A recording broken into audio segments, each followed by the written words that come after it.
Andrew are here, but mostly Disney is the name of the podcast here to play. Laugh along to what they say. So tune in, grab your mouse ears, let's all give a cheer for Disney. Times are here. Hey guys, and welcome to the But Mostly Disney podcast. I'm Tater.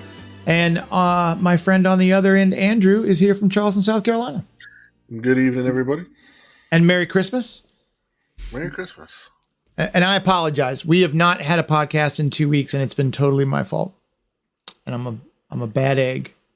Last week I was in Disney, and I just didn't. I was staying at a friend's house, and look, I get awkward when I film down there. I sure didn't think I wanted to record a podcast at my friend's house. Not everyone understands this mania that Andrew and I have.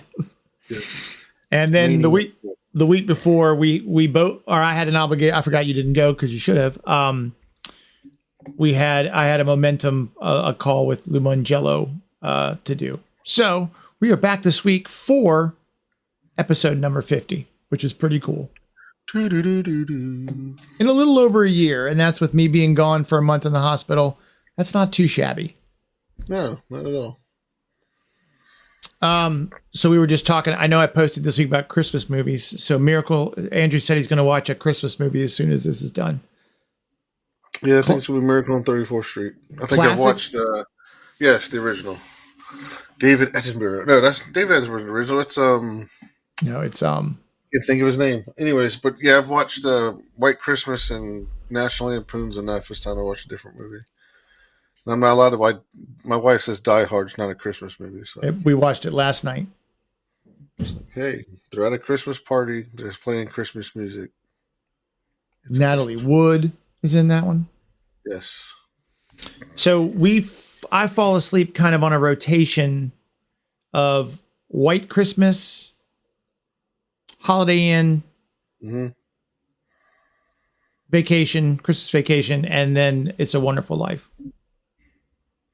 Yeah, my grandfather always watched It's a Wonderful Life on Christmas Eve. He wouldn't watch it before or on Christmas Day. He watched it on Christmas Eve. Now, my youngest daughter, likes Muppets Christmas Carol with Michael Caine. She watches that a lot.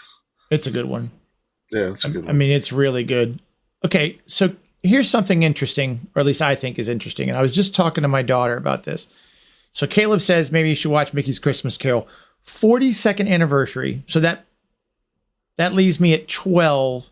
And is that, I guess, when the cartoon came out. But I have upstairs, I'm not going to go get it. I'll bring it on next week. I have the record that I ordered, vinyl, that I ordered when I was a kid, maybe 3rd to 6th grade, somewhere in there. Ordered it with my very own lawn mowing money off of Time Life books or something, an ad on the TV. And it was Mickey, Disney holiday classics, songs, and then Mickey's Christmas Carol on a record form. And it is, in my opinion, light years better than the animated special. Wow. They cut the animated special down by a substantial amount. And there's a couple songs like Scrooge Counting Money that I remember the lyrics to, because the happiest time of day is when I put my coins away, lock them up, and store away the key. And it's just awesome. I mean, it was and I would sit on the floor. It has like maybe 10 pages in the middle, you go through. It's not like everything was in the book, but I loved it. And my daughter has a record player upstairs, and we're going to lay on the floor and listen to that. Nice. Yeah, I wish they'd done it line for line from the record, because I really think it was better. And maybe it's only better if you listened to the record, right? Maybe it's just because that's how I remember it. Yeah. But it makes the cartoon feel rushed. But it was awesome. Yeah. But God, that does make me feel really old. If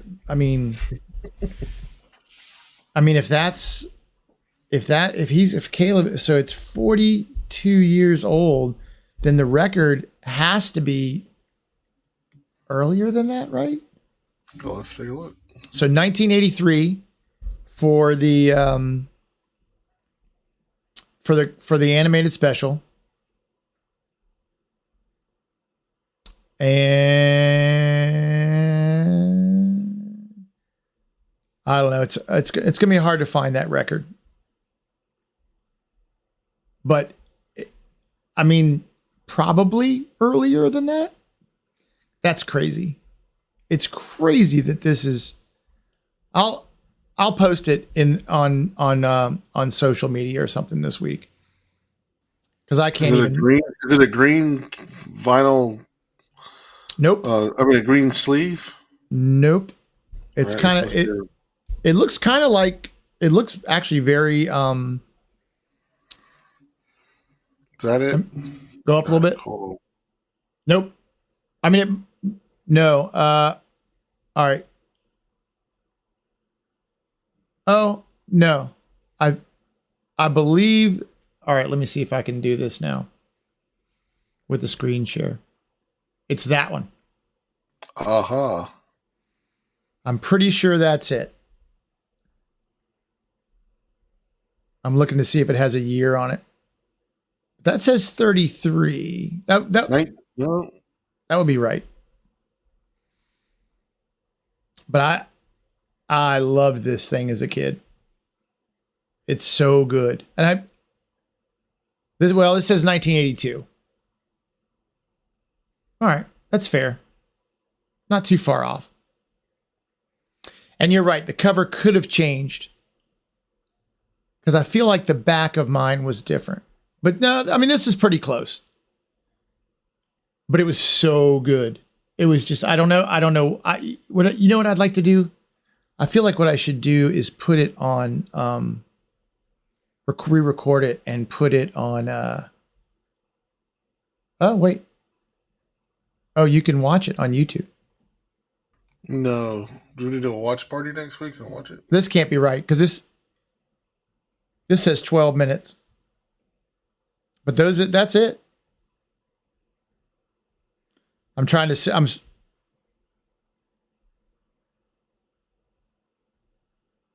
This is it. Well, it's awesome. Just take my word for it. Well, tonight, so I was thinking about, so I was down in Disney last week, and my goal, which I screwed up, and there's a t-shirt you can buy. It says it's possible I screwed this up. My goal was to see if I could really get a lot of stuff done on a party day. And I really failed miserably. It was busy. Not crazy. I mean, it was definitely not spring break or it still might have been better than a regular day, but the lines were long. I thought maybe I'd be able to pop in at like 10 o'clock and get tons and tons of stuff done.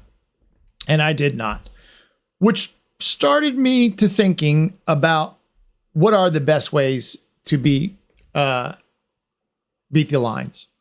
Because that's everyone's complaint, right? Like I read somewhere that Disney in their surveys found that customers had more satisfaction when a line or when an attraction was closed than a long line.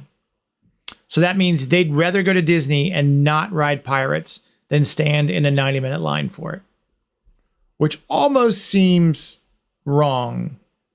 Hey, Chuck. Oh, he's on thanks for dropping in. Oh, good. I'm glad I can help you on your commute. That's what we're here for. Yep.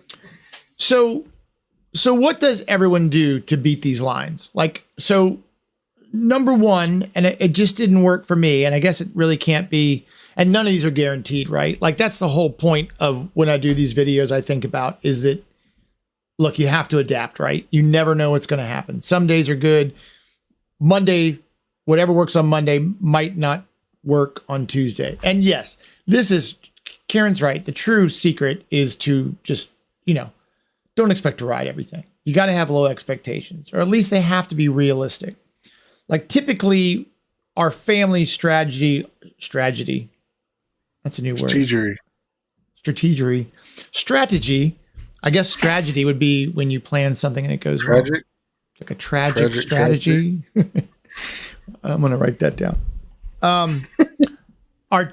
Our strategy, now I can't say it right. Our strategy is like 2 things we have to do. Everything else, we'll see what happens. Yep. That's what ours is, too. So going on a party day, I still think is probably better. I still got a lot done. I mean, I really could have ridden Tiana about 100 times. That was a 5-minute wait all day, but it was chilly. Like it was cold. So, and I have definitely seen videos of Halloween party days, and maybe those are just better. Maybe it's just a different type of crowd during the Christmas time where they just don't delineate themselves on between party days and regular days. I think it has to do with the temperature too. Could be. It's a lot nicer down there now. Yeah, it was lovely. I mean, I wore shorts and a just a regular shirt. I could have worn a sweatshirt if I'd wanted. The people mover was actually chilly. Yeah. Last time we were down for a Halloween party, it was 90 at night. So maybe folks are skipping it during the day. I don't know. I mean, if I was going for a week during party time, I would probably not schedule my Magic Kingdom day on the same day as a party. Because, you're paying $150 a ticket. You want fireworks. You want the whole deal. But what other strategies are there, right? Like what else? What do you do to beat the lines?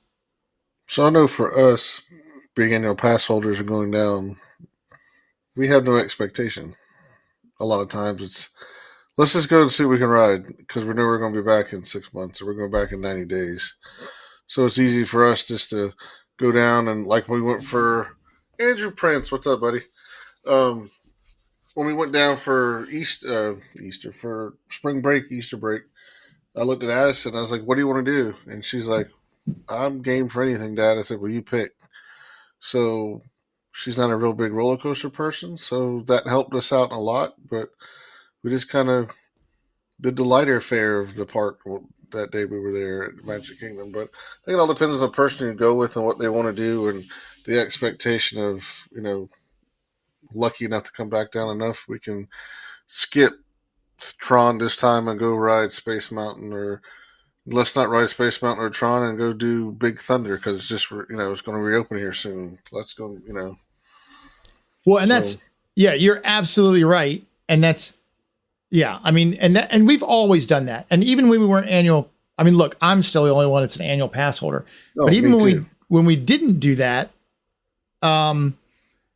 my kids learned pretty quickly by the time that they'd start whining and being mad that we were coming back next year. So if Peter Pan was just crazy all day, we'll get it next year. We've done it before, right? Mm-hmm. And the cool thing is for me as a dad, first of all, I'm putting the kids first anyway, but second of all, as long as I get on Pirates, right?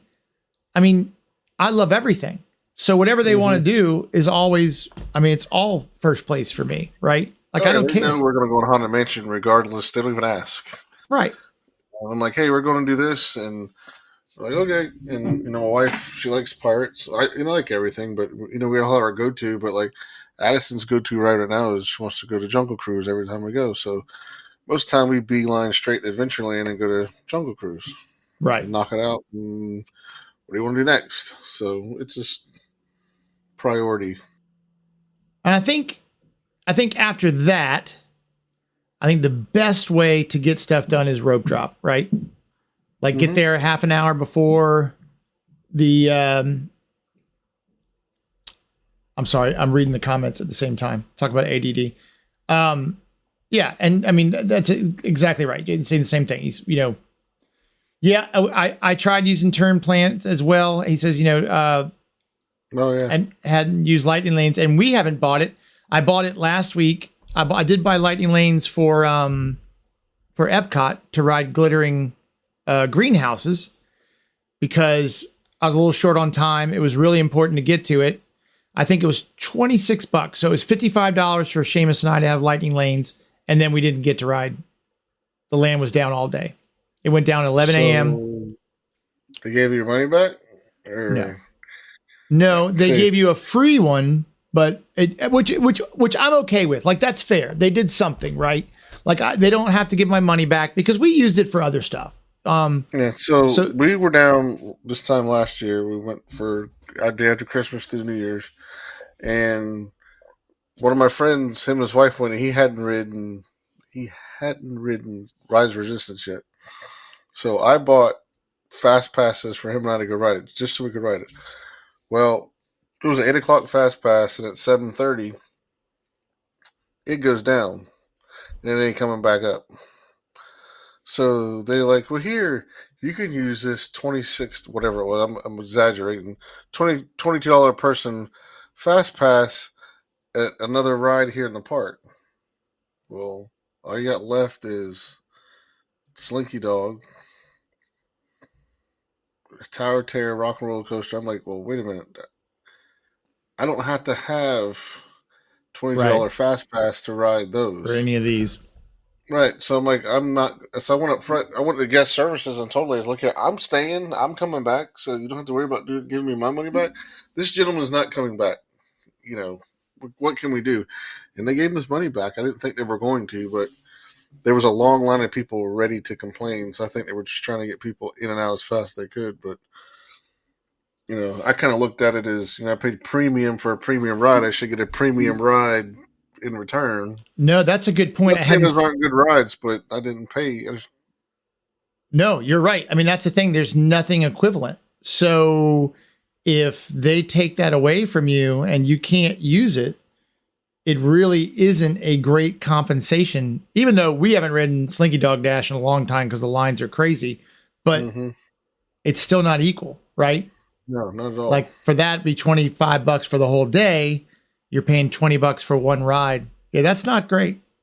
No. Huh. The lady was very nice. She gave me my money back for it, and we went on down to, but we'd ridden. If I hadn't ridden everything else, right, we might have done something. But I'd already ridden all those other rides, and now it was left was this for the evening. And no, that's a good point. I mean, so I was bummed the ride was down. I wasn't mad that we used the fast pass and our lightning lanes and we got our money's worth. We went out and did stuff. It was fine. I would have rather have gotten that or gotten my money back, but I felt like as long as they offer something, typically I'm okay. So if they just said, "Hey, here's an extra lightning lane, go ride Frozen or Remy," they would have done. We could have done that, but we were leaving anyway. So I was happy. My buddy was mad, and he wasn't even there. But I was on the phone with him, and he said I should have got my money back. But we've knocked out. I mean, look, Animal Kingdom, rope drop gets you on flights of passage, right? Rope drop, Seven Dwarf is a tough one. It's very tough. Even that rope drop. I feel like no matter whether I go in through Fantasyland or Tomorrowland, I'm always still in a 40-minute wait, and that wastes all your rope drop time. All your early magic. Yep. So, and I guess Remy, but we never do that at Epcot. I never rope drop those kinds of. I mean, I go to Soarin' or something like that. Get out of the way. But I feel like the fast, like hitting Peter Pan if you need to do that, knocking that out. Maybe Haunted Mansion. Once that opens, kind of doing that little line through there. But rope drop will get you on some stuff and look. There have been days where I felt like after rope dropping, like we're going to get to ride everything. We're going to get it all done today. This is going to be the one time when it happens. And then, half an hour later, you're in a 2-hour line for something. We were at Hollywood Studios one day. This was my parents were with us. So it was 2022. We rope dropped Hollywood Studios. We get inside. My dad, and Julie want to go ride Haunted Mansion. We make the curve to get on Sunset Boulevard, and here's all the cast members for Tower of Terror. And I went, oh, the ride's down. So we go over there and see him, and Addison asked him, he said, yeah, the ride's down. We don't know when it's coming back up. So, all right, we go get a cup of hot Joe from the train, the cable car place right next door. And we start walking around. Well, Tower of Terror's down. Rock and Roller Coaster isn't open yet. Mickey and Minnie's is down. Slinky Dog's down. Star Tours. They had 2 rides open at Rope Drop. Wow. Toy Story Mania and Alien Saucers. That was it. I've never seen so many mad people in my life. That's a tough day for cast members, right? Yeah. Like you don't want to work there that day. I might call in sick the moment I got there if I walked into that. Well, and look, to add on to that, because they go hand in hand, stay on property, right? Like if you're staying on property and you get that extra half an hour, you can get a lot done. Still, Seven Dwarves is tough, but if you want to knock some stuff out. Now, I can't remember, and maybe the chat can tell me, we ran over one time, we tried to do Tron or Space Mountain, it was down. We decided to go over to Haunted Mansion, and they didn't open that early. So Haunted Mansion wasn't part of the half an hour. And open till 9? Yeah. And when I complained about it, everyone said it's always like that. And then I went online, and sure enough, we've never shot over that way. You know, Pirates always loosens up at some point in time. So does Jungle Cruise. Yeah. So we wanted to get on some of the other stuff, but sure enough, yeah, that's always, but I feel like I read recently that they started opening it, at least Haunted Mansion, because that one, you know, that can be a long line and it's a must do for so many people. But staying on property, even if it's, you know, you get extra time, go ahead and do this, I guess, hand in hand, extra time in deluxe resorts, which is extra time in the evening. And that time is nice. I mean, that 2 hours is pretty incredible. Is it worth $700 a night? I'll let you be the judge, but it's insane. You can get a lot done. And but it used to be 10 years ago when the parks would stay open till midnight or 1 a.m. for everyone. You know, Karen says you can't do MK in one day and hit everything, but I think with 1 a.m. you can come close, right? Oh yeah, 1 a.m. Even with taking a break. And those last 2 hours, you can just, so many things become a walk-on. We did,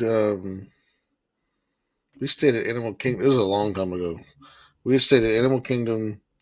When the Magic Kingdom went back, took a break, went back, and stayed till 1 o'clock, and we got everything.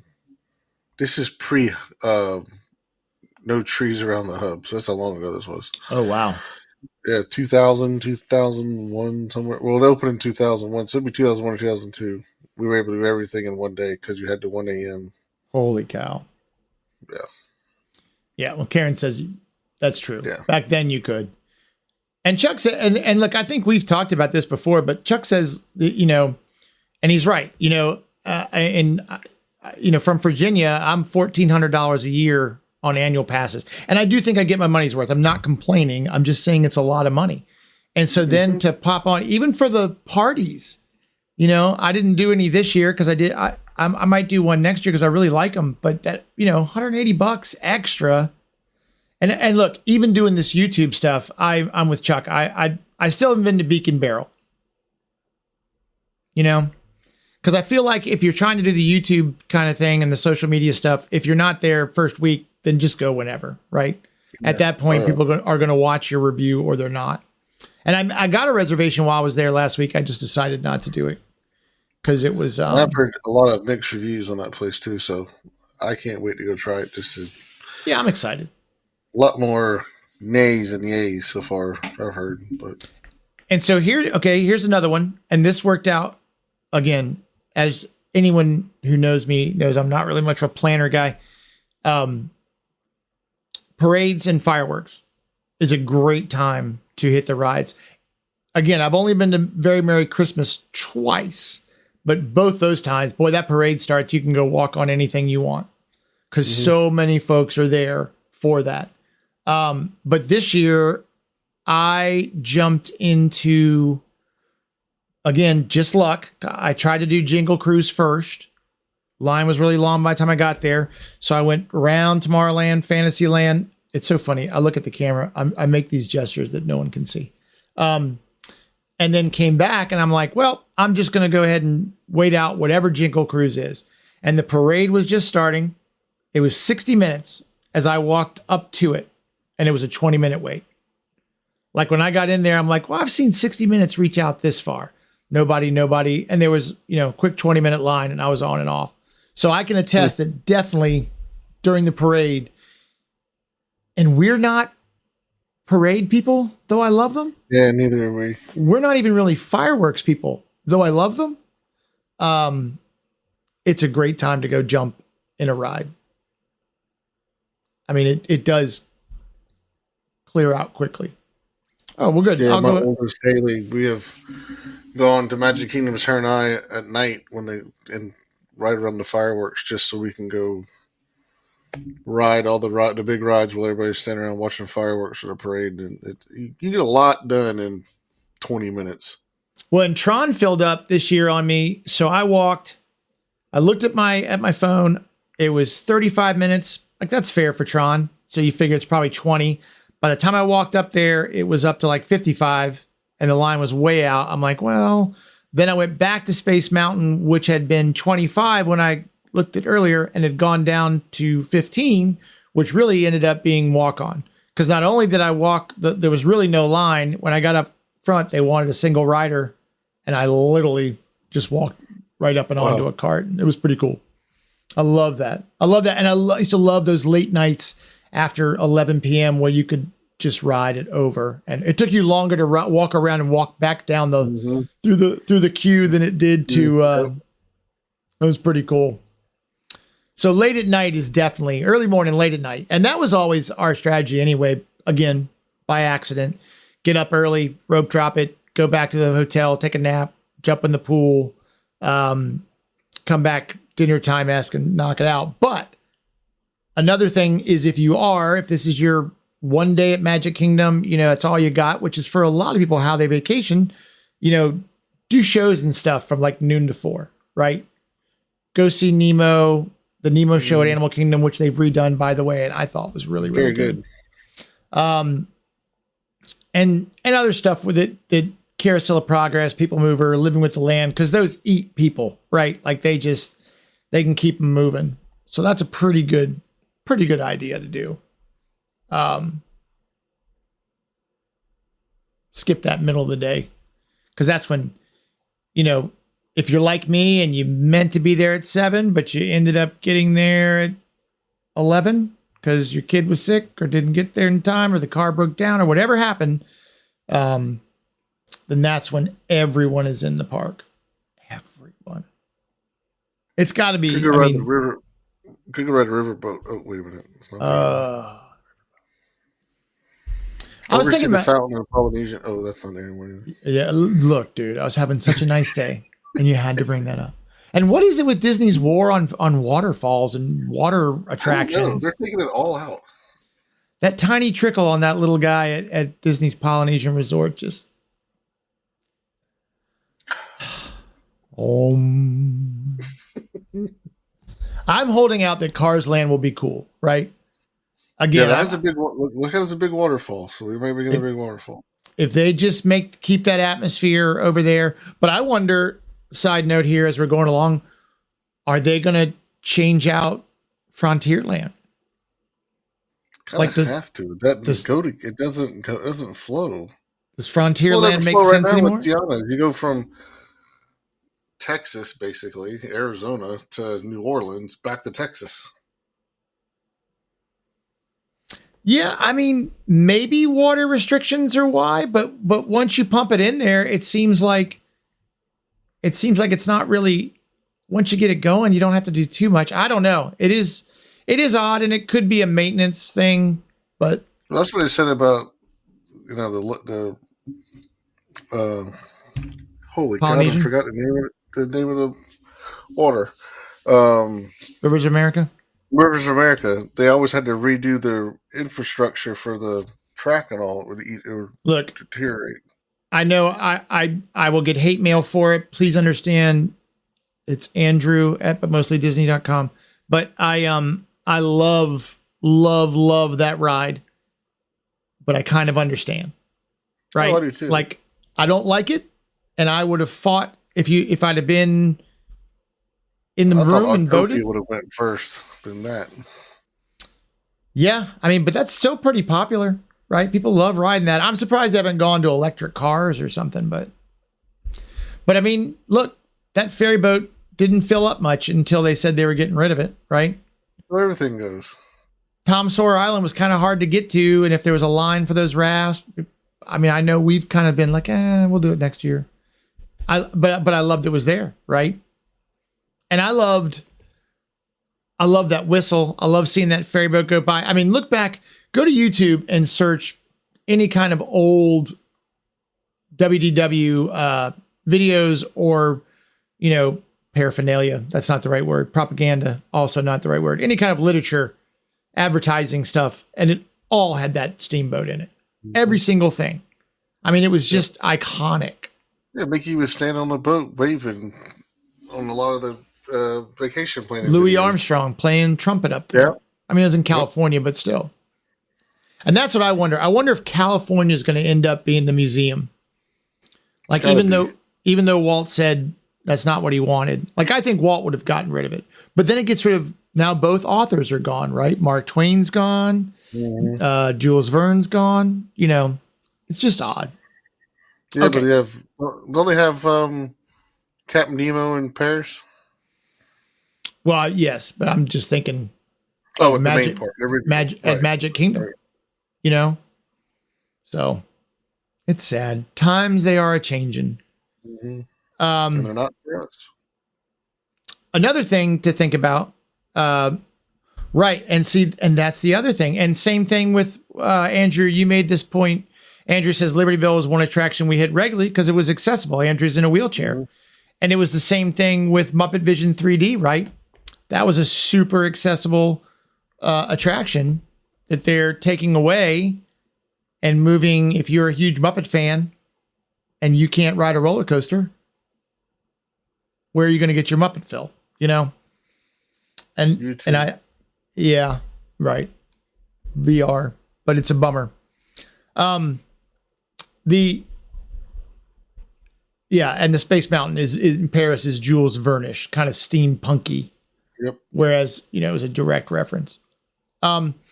The wait times are often wrong. And lately I have found that they are 90% of the time about half. So I've done some counts recently. If it's 30 minutes, it was a 15-minute wait. And then we had one, and it might have been Seven Dwarves Mine Train that was actually 5 minutes longer than they said. But they can't control some of the stuff when you're in line. So when you're looking, it's kind of like I wonder if Waze, if there's two ways to get somewhere, it sends half one way and half the other to try to divert the traffic. And so I think a lot of what they do is they're like, oh, Space Mountain's starting to fill up, so put a 60-minute wait time on there, even though it's 40. And, I do think a lot of it's over-promise, under-deliver. No, other way around. Under-promise, over-deliver. Tell them you're going to get them on the ride in 60 minutes and then do it. Oh, he has one in 40.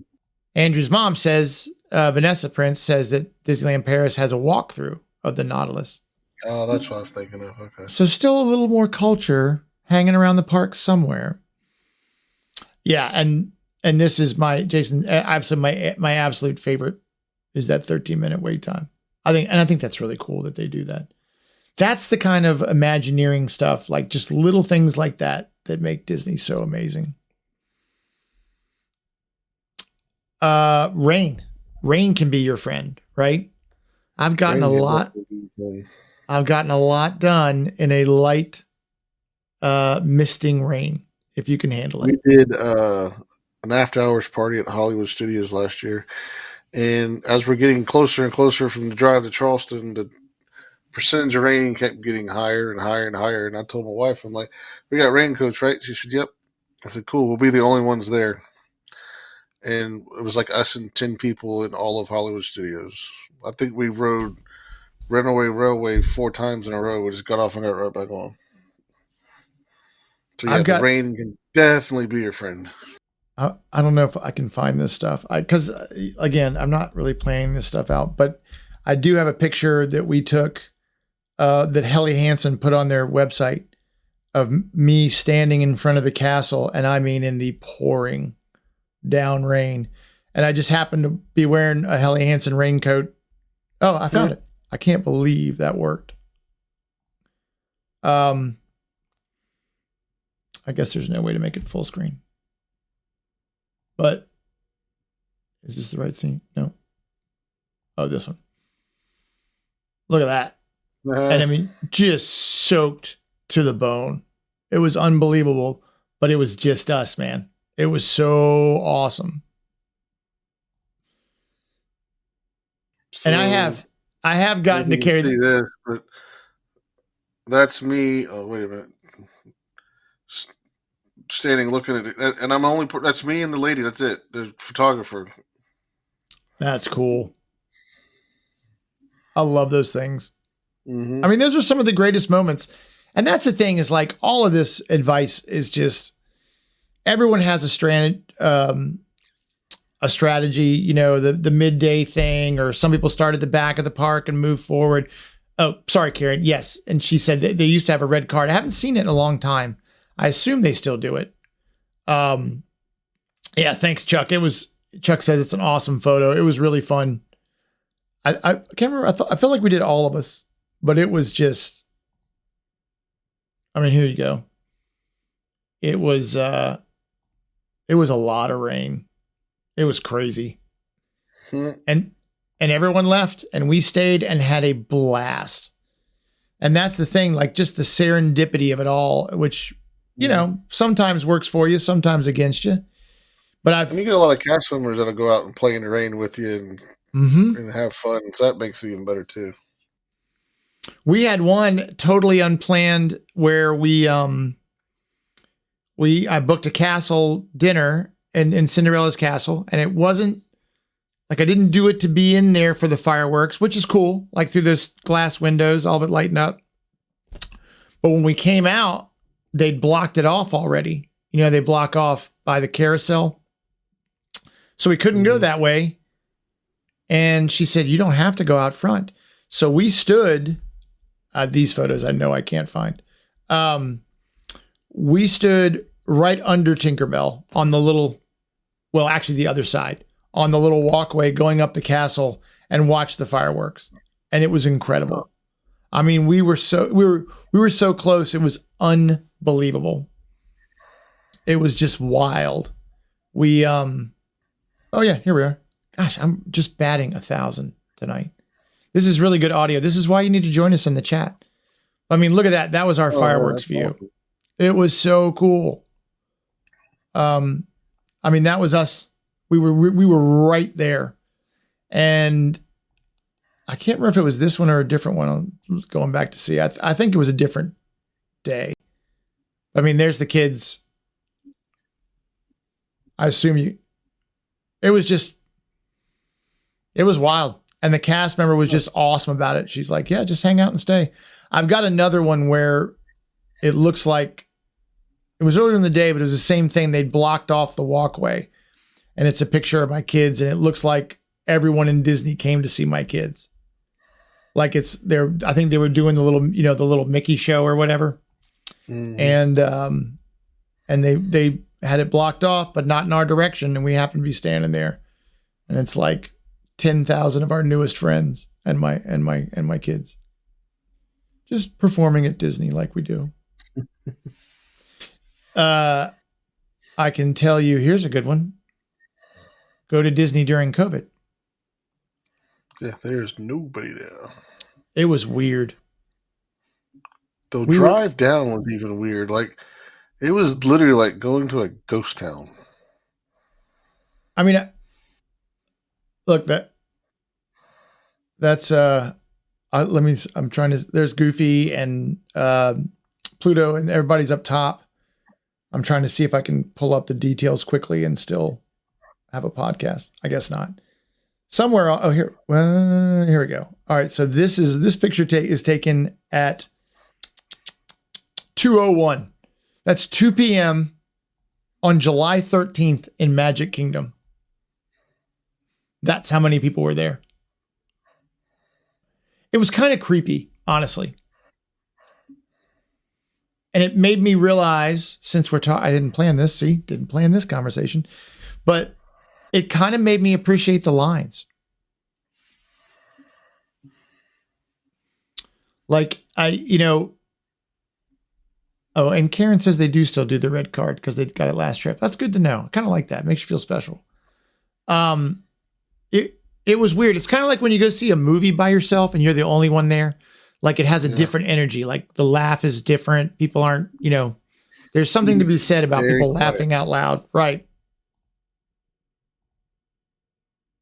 Again, I don't want to trivialize COVID. Please don't think that I do. But they did have us kiss with masks during our photo. What was awesome about that trip, because it was so hot, right? And we're wearing these masks. We would go from here. We went over and got kakagori at over by Japan, the frozen shave ice, and we would eat the frozen ice, put a mask on, and it was like air conditioning for your face. It it felt so good. So Andrew's mom says she kind of liked the plexiglass on the rails. We were just talking about that, my son and I, at the Three Caballeros. Yeah, that was tight. So Chuck, so he said, I missed something, had to put the phone down. What's a red card? So the cast member, as you walk in a line, sometimes will pick you and hand you this red card and say, give this to the cast member when you get up to the gate.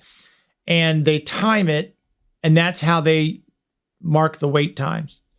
So so seeing how long the card takes from the front of the attraction where you go in to where they have you turn it back in, and they mark down those times.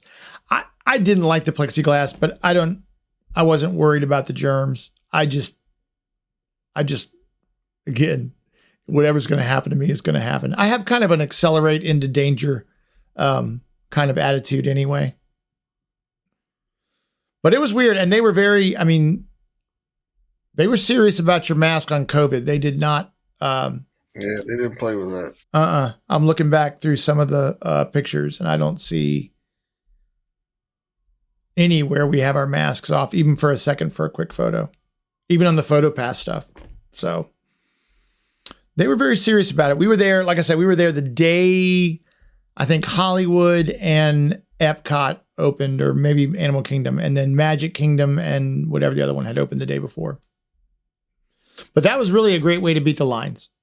I'm not recommending it. I don't want to go through that again, but it was definitely an interesting way to do the parks. It was pretty wild.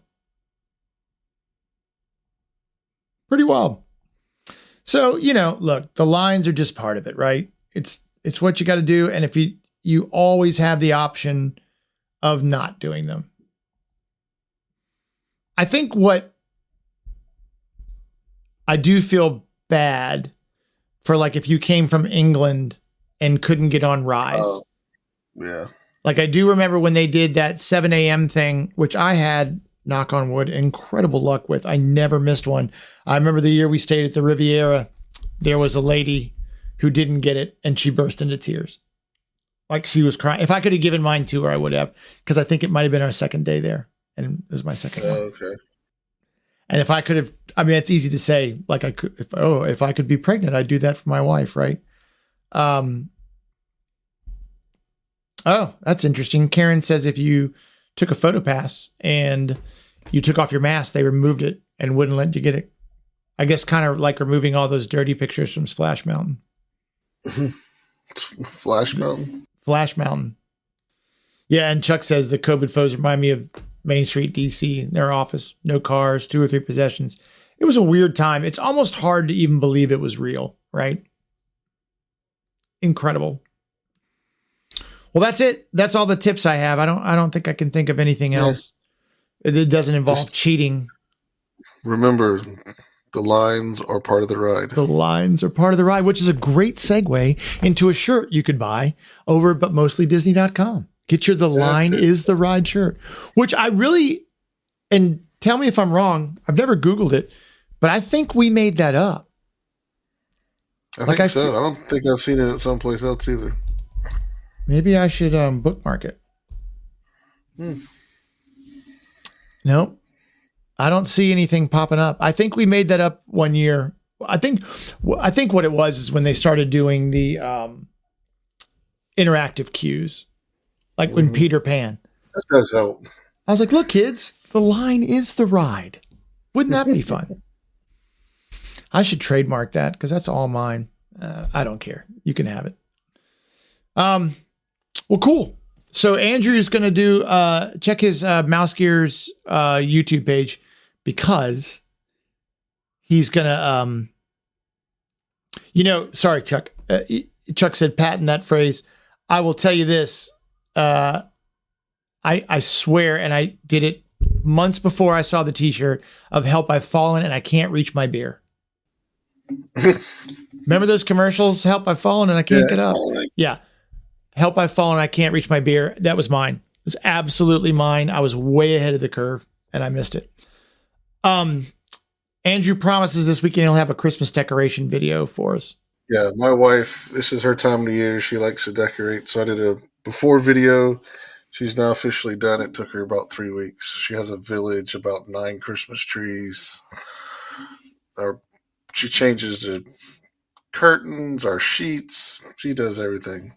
So I'm going to post that. I think everybody would enjoy it. Just seeing a little Christmas spirit, little Christmas joy. So look for that to come out on Saturday night. So I love it. Put a premiere out there. And I still, I'll have a new video up tomorrow. I'm just checking some coloring on it from me going and failing miserably, beating the lines. And then by next Sunday, I'll also have the Festival of the Holidays and what we did for that up. So that'll be a good one. Something a little Christmas to watch. And then I still have not given away Tim Foster's book. So if you sign up for the But Mostly Disney newsletter, there's the QR code, or you can go to butmostly.disney.com and down at the bottom, there is there's a link. Subscribe to that. I'll put a little link on Facebook again. I'm going to give that away probably right before Christmas. It'll be a little Christmas present, but it's a great. I bought one. I liked it. Yeah, it's an awesome book. It's got it comes with a little hippopotamus pen from the ride. His books are awesome. Yeah, Matthew, Festival of the Holidays. I think it's my favorite one. I think it's absolutely my favorite one. And then when you're done with this podcast, head over Married to a Disney Addict and go listen to that. They had Lou Mangello on for their 100th episode. Lou blew me off for the 50th. Not really. He did 2 weeks ago when we ended up not doing it. And then I just didn't call anybody today. Look, here's an unsolicited endorsement for Tim Foster's It's a Small World book. I feel bad now. I feel like I should have subscribed to Celebrations magazine a long time ago because I kind of like getting my D23 magazines in the mail, even though I feel like then I can't throw them away because I'm a hoarder. But I'm kind of thinking I'm going to get myself a subscription to Celebrations magazine, just to have a little Disney around the house, right? A little coffee table book. Chuck says he's yet to make it Festival of the Holidays. You gotta go. It's awesome. It's just awesome. See all the Santa Clauses. That's pretty cool. And you really need 2 days. Like we did this time, we did the cookie stroll, and we went and saw the Voices of America do their carols. We ate some of the food, but even with Seamus, who is a great eater, that kid can put away some food. It was too much. I mean, there's still like 10, 15 things I wanted to try that I didn't get to. So you could definitely do 2 days there because they have storytellers. I mean, there's just Living with the Land is decorated beautifully. There's a lot going on. It's worth 2 loops at least. But I think out of all of them, Flower and Garden always means the most to me because that's when we started going.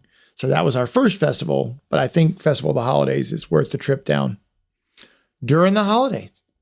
So, all right, well, check us out on the social media. Subscribe to that newsletter. We'll be here next Tuesday night at 7:30, promptly-ish. Christmas Eve. Yeah. Oh, yeah, it is, right. I thought you were going to say it was Christmas Eve, in which case I would not be here.